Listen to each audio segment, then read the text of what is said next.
ఎప్పటినుంచో నా విష్ లిస్ట్‌లో పెట్టుకున్నాననమాట ఇది. సో, ఏంటో నేను చెప్తాను. సో, ఫస్ట్ ఆఫ్ ఆల్ ఈ ప్యాకింగ్ అయితే నాకస్సలు నచ్చలేదు. పర్పుల్ నుంచి నేను ఇది తెప్పించుకున్నాను. సో, ఎందుకు వాళ్ళు అలా చేశారో తెలీదు. ఫస్ట్ టైమ్ నాకిలా వచ్చింది పర్పుల్ నుంచి.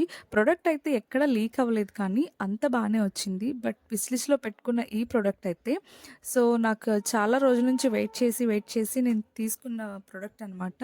సో, ఆయిల్ స్కిన్ కదా! సమ్మర్ అయితే ఎలానో వస్తుంది. చాలా రోజుల నుంచి మన ఫేస్‌కి స్కిన్ కేర్ లేకపోవడంతో నేను ఇది విష్ లిస్ట్‌లో పెట్టి మరి తీసుకున్నాను. ట్రావెల్ ప్యాక్ అయితే బావుంది. సో, 25 ఎంఎల్ వచ్చింది ఈచ్ బాటిల్ వచ్చి. సో, ఒకటైతే క్లిన్జర్, ఒకటైతే మాయిశ్చరైజర్ అనమాట. బట్ కానీ రిజల్ట్ నాకు అంత గుడ్ అనిపించలేదు. వేరే స్కిన్‌కి వాళ్ళకైతే చాలా బావుందనమో.